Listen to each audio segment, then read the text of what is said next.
আসসালামু আলাইকুম everyone, welcome to my daily blog. রুমে শুয়ে শুয়ে ফোন চালাচ্ছিলাম আর কিছু খাওয়ার ক্রেভিং হচ্ছিল, তাই ভাবলাম কোনো কিছু রেসিপি করে খাওয়া যাক।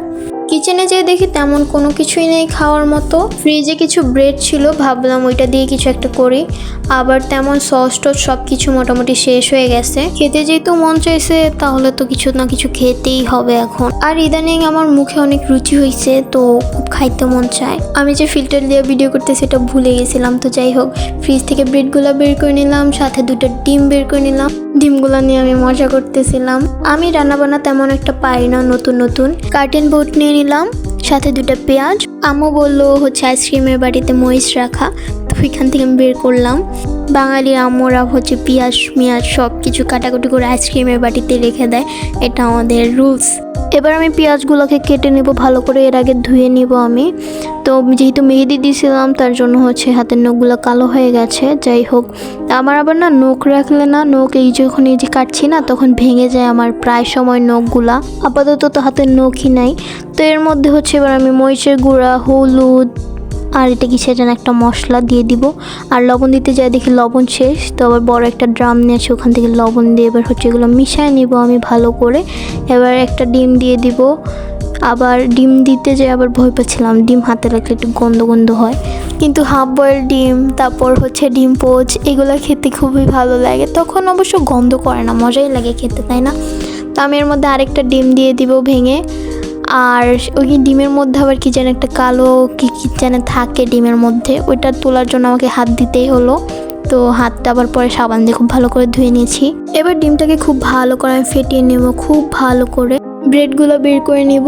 তো ভাবছিলাম ফার্স্টে আমি একা খাবো, পরে ভাবলাম যে না, যেহেতু ফ্যামিলিতে 4 জন আছে সবার জন্যই বানাই। তো 4টা করে 8টা বের করলাম। ব্রেডগুলো আমি একটু ঘি দিয়ে ভেজে নেব, সবগুলো ব্রেড আস্তে আস্তে করে ভেজে নেব।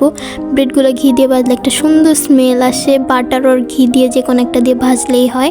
তো আমি খুব ভালো করে উল্টে পাল্টে খুব ভালো করে ভেজে নিচ্ছিলাম। এভাবে করে আমি একদম 8টা ব্রেডই ভেজে প্লেটে তুলে নেব।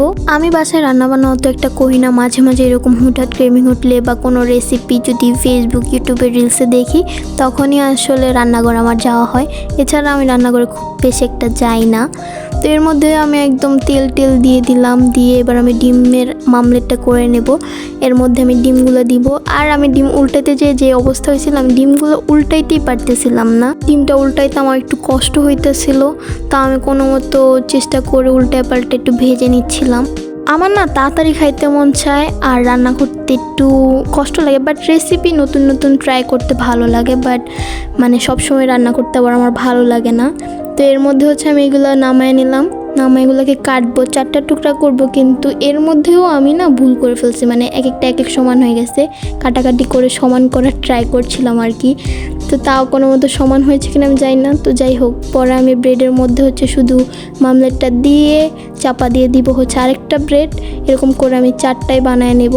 একটা একটু রুটি পুড়ে গেছিলো, আর ওগুলো হচ্ছে আমি আম্মু আব্বুকে দিয়ে আসছি, তারা অলরেডি ঘুমানোর অবস্থায়, রাত যেহেতু অনেক। এর মধ্যে হচ্ছে আমি আমারটা নিয়ে এসে খাওয়া স্টার্ট করে দিছি। আর খাইতে ভাবতেছিলাম যে এখন একটু সস বা কিছু ভিতরে যদি দিতাম তাহলে জিনিসটা খাইতে হয়তো আরও মজা হইতো। বাট এমনি তো ঠিক আছে, আমি যা রান্না করি ওইটা আমার কাছে বেস্ট লাগে। আমি না রান্না করলে না আম্মু আব্বুকে দিতে চাই না, কারণ হচ্ছে কি যে আমার রান্না কেমন হয় সেটা আমি নিজেই বলতে পারি না, যেহেতু আমি উল্টাপাল্টা রান্না করি। তাও মাঝে মাঝে যেটা ভাবি যে হ্যাঁ ঠিক হবে, সেটা আমি আব্বু আম্মুকে একটু দেই, যেহেতু আমরা ফ্যামিলিতে খুব ছোট ফ্যামিলি। তো যাই হোক, সমস্যা না, আমি যা রান্না করি তারা ওইটা খেয়ে বলে হ্যাঁ ভালো হয়েছে, কিন্তু আসলে আমি খেয়ে বুঝি যে ওইটা আসলে কতটা ভালো হয়েছে। আমি খাচ্ছিলাম আর ভিডিও করছিলাম। ভিডিও স্পিড এত ছিল যে আমার খুব তাড়াতাড়ি খাওয়া শেষ হয়ে গেছে, কিন্তু রিয়েলি এত তাড়াতাড়ি খাওয়া শেষ হয়নি। তো এদের প্লেট খালি। তো আমি বাই করার টাইমে আবার দেখতেছিলাম দিন কালো হয়ে যেতেছি। আমার আজকের ব্লগটা এখানে শেষ করছি। Take care all.